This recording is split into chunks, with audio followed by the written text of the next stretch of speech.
Alright guys, welcome back to Frogboy X1 Gaming. I'm Andrew and today I wanted to talk to you guys and do the truth about the PlayStation 5 Pro. So if you guys like this content, don't forget to like and subscribe. Now I'm going to be completely honest with you guys. I've been playing this thing for the last 3 weeks now. I bought it the day it launched. I've had 3 full weekends with it. I've basically been using the PlayStation 5 Pro as my daily driver for all of my gaming needs since I have brought it home, unboxed it, and been playing it. I've posted a lot of videos, a lot of positive videos about the PlayStation 5 Pro. I've done multiple videos on the performance of things. Like right now, throughout the rest of this week and probably in through the weekend, I'm actually doing my 1440p testing and experience to kind of derive how the PlayStation 5 Pro is going to perform and act on a 1440p monitor, what the benefits of that are going to be, if it's worth checking out. So far, the results on that are actually pretty freaking good, actually significantly better than I had even hoped for. So when I look at that and the rest of the stuff that we're going to kind of talk about today, I want this to be an informative video, not just some shill video that's like super excited or like some kind of honeymoon type deal, because I want people to be informed. I want you to feel good about the purchase that you might make, and as opposed to just listening, because there's a lot of negativity out there. There's a lot of blind fanboy hype out there as well. I want mine to kind of be somewhere in the middle, grounded and just straight to the point and truthful, honest. No freaking no fluff and no unnecessary hate for this product, the PlayStation 5 Pro. So first of all, let me tell you what the PlayStation 5 Pro is. In my opinion, after utilizing the AMD 7900 XTX and being a PC gamer now for the last couple of years, I've had the ability and I've had the opportunity to test GPUs from the 7600 XT all the way up to the 4080 Super and 7900 XTX.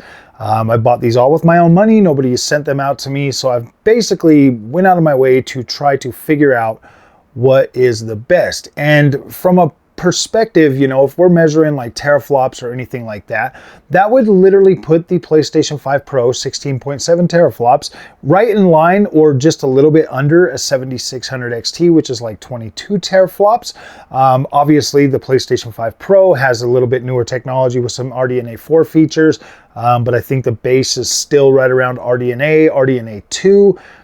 Just with some upgraded features, stuff like that, maybe some tweaked clocks, a little bit higher clocks I believe than the 7600 XT. It definitely has more cores than the 7600 XT. So a lot of people are saying, a lot of the information out there is it's a 6800, and then they do testing and now they're like saying, oh, it's a 2080 Ti.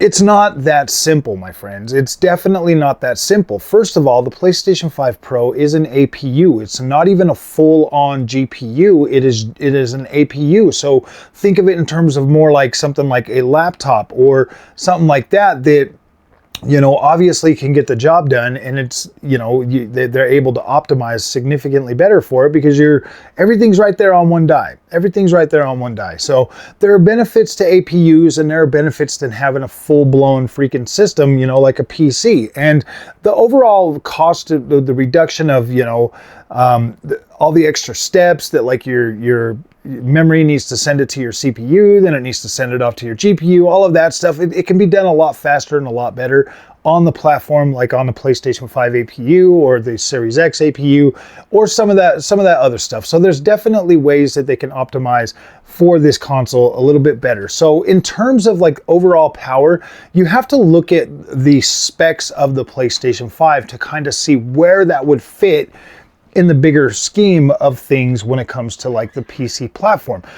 Obviously it's 16.7 teraflops, it's 60 CUs, so that would put it right in that 1440p 1080p to 1440p range. Like it would be a super high-end 1080p card, and then or like a really high refresh rate 1080p card versus a get the job done 1440p card. And if some of the games that are already out have taught us anything, is that the PlayStation 5 Pro it literally fits that niche. It gives you just enough power to like really try to push what they were originally trying to push and kind of help see that through a little bit. We're going to get into that a little bit here in just a second, because I've tested so many games on this PlayStation 5 Pro that I think I've got a really good understanding of how this thing is going to perform going forward. Now, obviously, a 1080p GPU right now, like a 7600 XT or 7800 XT or 6800 or all of those can utilize the FSR upscaler to play at 4K, every single one of them. I mean, you can use the 7600 XT, all of them. You can play with settings and you can get 4K.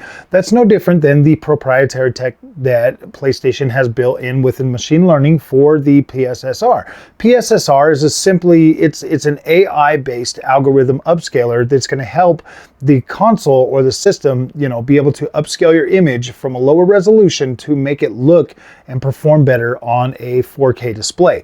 Now, this is one of the things that like surprised me the most about PlayStation 5 Pro is its ability to look good on a 4K screen. That doesn't mean it's 4K. That means it looks good on a 4K screen. And that actually blew me away. When I'm sitting there and I'm playing some of these games and I'm looking at them on a 4K screen, because normally, guys, if you've been at this channel for a while, you know that I don't necessarily care much about 4K. Like, I'm like, all right, yeah, it looks extra sharp and extra crispy, and I don't normally like that. I kind of like it to look a little bit softer and denser, and that's why I went with a 3440 by 1440p monitor with my 7900 XTX, because I like that in between. And it blew my mind. Like, it's blown my mind like a lot when I'm playing on 4K with the PS5 Pro. It's actually delivering that look at 4K, and I'm like, wow, this is good. Because if there is one exception to that, The Last of Us. I was playing that last night, and The Last of Us actually has, when you turn on PSSR and you're looking at that on a 4K, it gives you that pixel, that cell shaded look that DLSS does. It's like all like perfect lines and everything, and it just looks like too sharp and too crispy. That was like the only game that I've seen do that so far. And I'm like, ooh, I don't know if I like that. And I think that literally has to do with the mix match of like PS3 / early PS4 geometry and lines and stuff like that, just in the way the visuals were created, you know, like texture, stuff like that. So I think that has a lot to do with that. But man, I was like, ooh boy, I don't know if I like that. And then I turned it back onto the regular 1440p and I was like, oh, okay, good. That looks fine. That looks fine. So the fact that the PlayStation 5 Pro can surprise me as often as it does on a 4K display and make me to where I'm like, oh, okay, I like that. That looks good. I like the way that looks. I'm very happy with that. That has me thinking that PSSR is actually, if they can keep PSSR the way it's looking right now and to be able to perform like that into the future and make it look good on a 4K screen versus, I know that some people might like that sharp, crispy look, but for me, I would rather it just look good as opposed to have like this hyper fine detail.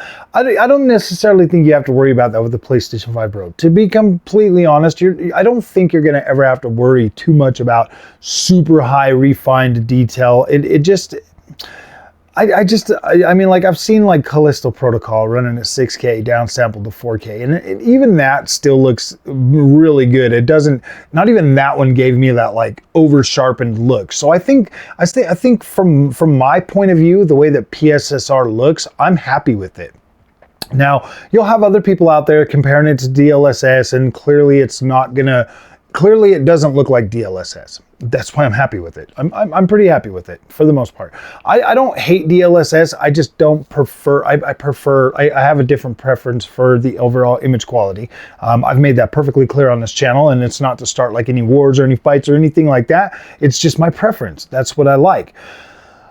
When I look at what PlayStation 5 Pro has been able to do, obviously a lot of us, you know, felt bamboozled with the original PlayStation. It came out, we were toting 4K, 8K, 120 frames, 60 frames, all of that stuff, and we got a good couple of years out of that, you know, with the cross-gen games. We're like, yeah, this is awesome, and then boom, new games started coming out. We started seeing games, you know, hitting sub 1080p.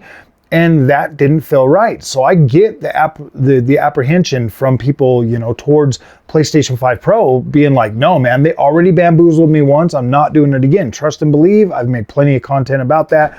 Being on that side of the fence, feeling absolutely bamboozled by the PlayStation 5 and the Xbox Series X.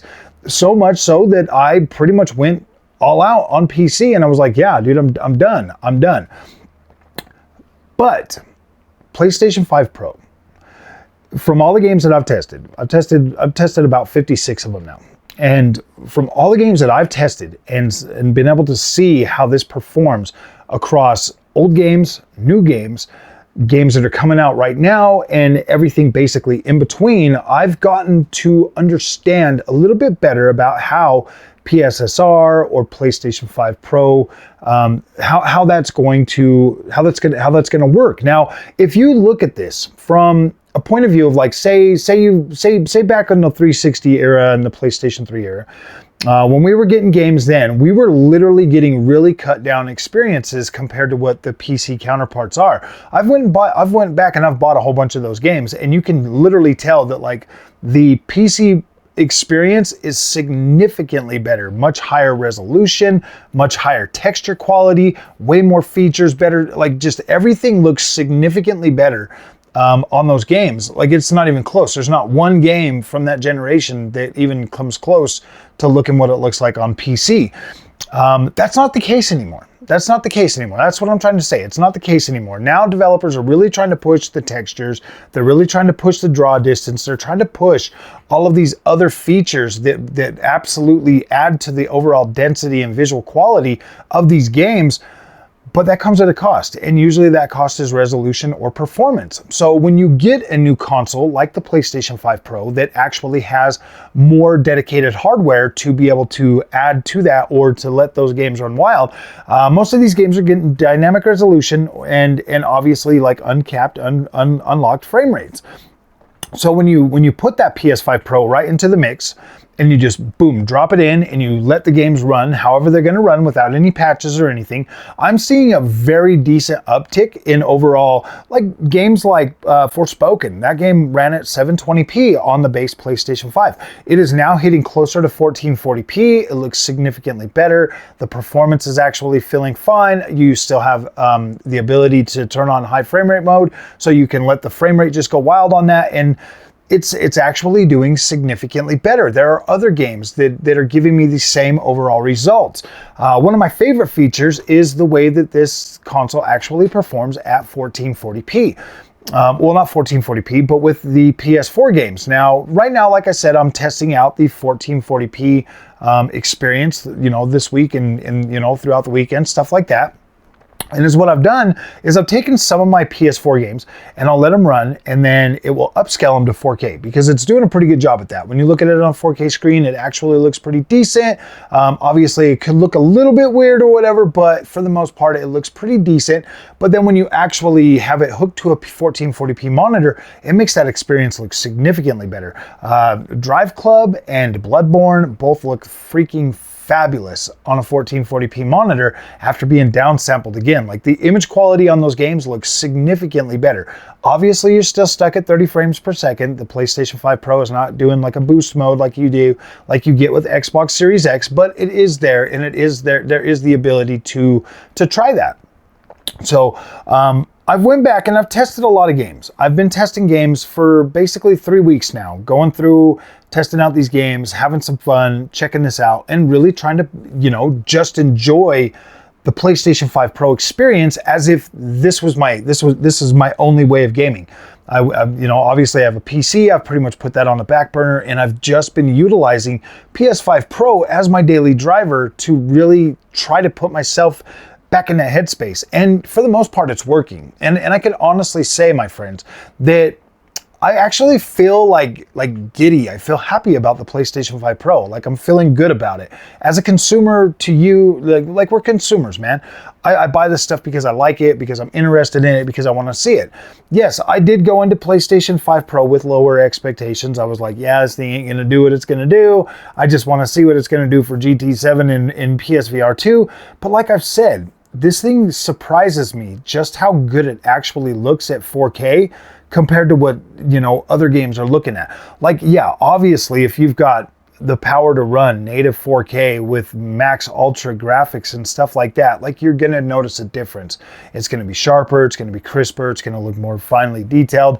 Whereas the PlayStation 5 Pro is gonna look a little bit softer. It's gonna have a little bit, you know, it's not gonna be as sharp and as crisp, but you're gonna enjoy that image quality. That's the thing. Like, you're gonna look at it and it's gonna feel more consistent. It's gonna feel pretty good. Like, I feel like most people, most casual gamers are gonna look at PS5 Pro on a 4K screen and be like blown away. Like, you're gonna be blown away, obviously.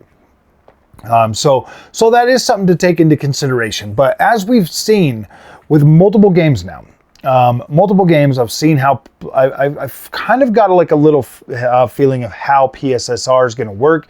And I feel like after the PlayStation, after these studios, you know, because everything that's running PSSR right now has been pre-PSSR. Like, all of these games were created without PSSR even being a thing. So they're trying to bolt this technology on to older games and make it work. And it's doing a pretty good job for the most part. Like, but the newer games that are going to start coming out are going to be made with PSSR in mind from day one, from the beginning. And I feel like PSSR has the real ability to be able to shoot higher and make games better, because now developers can actually aim for 1080p resolution and then utilize PSSR to upscale to 4K, which is going to look better than trying to upscale from, you know, like a sub 1080p resolutions. That it just gets harder. The less information there is to upscale from, the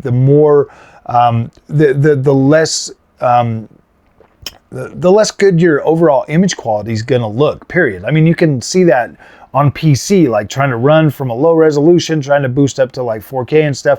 The outcome is not as good as you would think. And yeah, so anything sub 1080p is a lot harder to upscale. So you're going to get those inconsistencies and stuff. Whereas like a game like Jedi Survivor, when I was looking at Jedi Survivor, the biggest thing that you notice in that game on a 4K screen is the vegetation. The vegetation will look blurry in some spots. It will look fuzzy. It will look like it's crawling and moving and stuff. And I mean, you can ignore it. I feel like I can ignore it for the most part, like when I was running around and just playing the game and having fun, because all the other stuff looked good. All the grass, the dirt textures, the backgrounds, the clouds, everything else was looking pretty good. Obviously, if you sit there and stare at it, you're going to be like, oh my gosh, it's crawling. But it is what it is, my friends. People make lots of money off of making people feel bad about their pixels crawling, when, to tell you the truth, I never even cared about that until I started watching those. I'm not even going to name them anymore. I'm not going to give them any more credit for, yeah. Until I started watching those channels, I didn't even care about that stuff. So I don't think anybody really cares about that until it's pointed out to them, and then they're made to feel like, oh man, this isn't good. This isn't good. Yeah, so all I can say, guys, is the overall experience for the PlayStation 5 Pro has been very surprising to me. To be completely honest with you, like, that is the best word to describe the experience with PlayStation 5 Pro. Surprisingly good, surprisingly performant. I look at it and I'm like, wow, this is pretty dang good. I honestly could have seen myself, you know, being happy on a PlayStation 5 Pro and not going PC. Just because it's good. Like it is a fantastic piece of hardware. And I do recommend, here's my recommendation, guys. I get that the $700 is not ideal. I do. And I'm not here to defend Sony charging anybody $700. As a consumer, somebody that gets up and goes to work every day, I earn my own money. I don't feel, you know, I don't regret the money that I spent for it. And I spent that before. And I'm going to be completely honest with you guys. I've already made back the revenue money in this month for the PlayStation 5. And that's kind of what brought this video on, is because I wanted to be upfront and honest with you guys. Like, as it sits right now, I've made more money than I spent on the PlayStation 5 Pro. And I don't regret buying it. And I'm still going to use it. I'm still going to make content for it because I actually like this thing and I think it is good.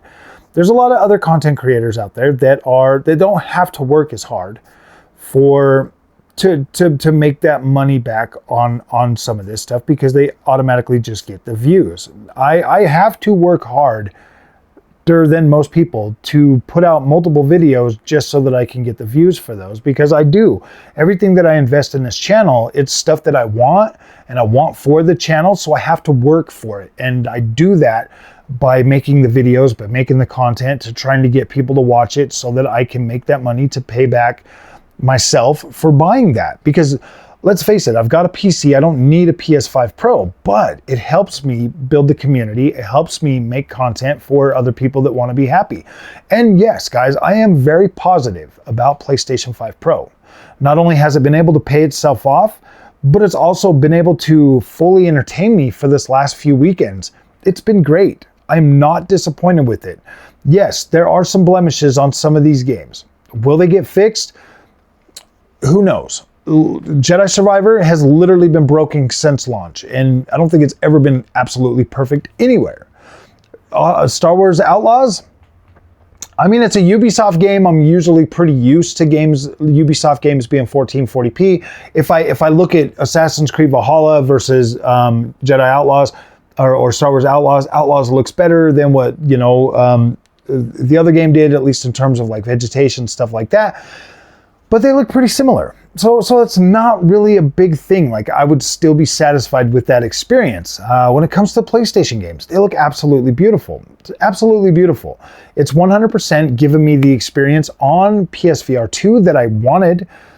It's not as good as I wanted it to be, but it's good enough that I'm like satisfied with it. And I guess you could say that. Surprised, satisfied. I'm surprised and I'm satisfied that the PlayStation 5 Pro has actually been able to deliver a good enough experience to where I where I could have easily been like still in my console fanboy mindset like I was when I first started the channel and being oblivious. And like, I think that this thing has the ability it could have kept me engaged in console gaming even longer, but I did. I opened Pandora's box and I went to PC. And I think the PlayStation 5 Pro, and to a lesser extent, the Xbox Series X, are still good. Now, I do recommend, honestly, if you've already got a PS5 or you've already got a Series X, consider getting a 1440p monitor first. You know, for the same price that you pay for a PlayStation 5 Pro, you can get like a top-of-the-line OLED 1440p monitor to run those consoles on, and they will look significantly better than trying to run them on a 4K TV. They will. That could save you some money or give you the ability to buy something very, very nice, because screen quality matters. It really does. Like, I've got an OLED ultra wide, I've got the OLED C2, and then I've got the IPS monitor right here. Trust me, guys, screens matter just as much as your consoles and just as much as your PCs. It matters. It definitely matters. You definitely want something that's going to give you better image quality, just by having a screen upgrade. Like, seriously, that 3440 by 1440p monitor was more than enough for me to be like, all right, I'm keeping the AMD. I'm getting rid of the 4080 Super. I'm going to sell that. I'm going to keep the AMD card, because I was at a point, guys, seriously, where I was like, I don't know, man, if I'm going to do 4K, I'm keeping the 4080. And I was right there, man. And I haven't told anybody this yet, but I was seriously considering just going back to NVIDIA and playing at 4K. Like, I was right there. I was going to get a 4K monitor and just call it a day and stay with NVIDIA. But I got that monitor, that 3440 by 1440p monitor, and I was testing these GPUs out on it, and I'm like, dang, dude, I just love the way the AMD looks. It's incredible. So yeah, guys, it's been fun, man. Like, this PlayStation 5 Pro is actually pretty dang good.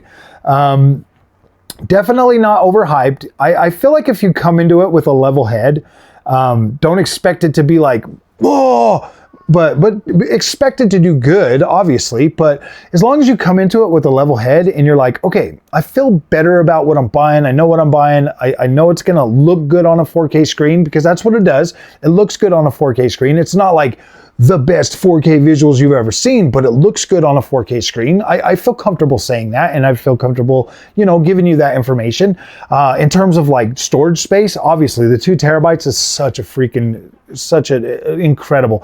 The overall feature set and design of the box itself looks very cool. So much easier to pop open the covers to change the freaking SSD, stuff like that. Oh, no disk drive. I get it, guys. I get it, man.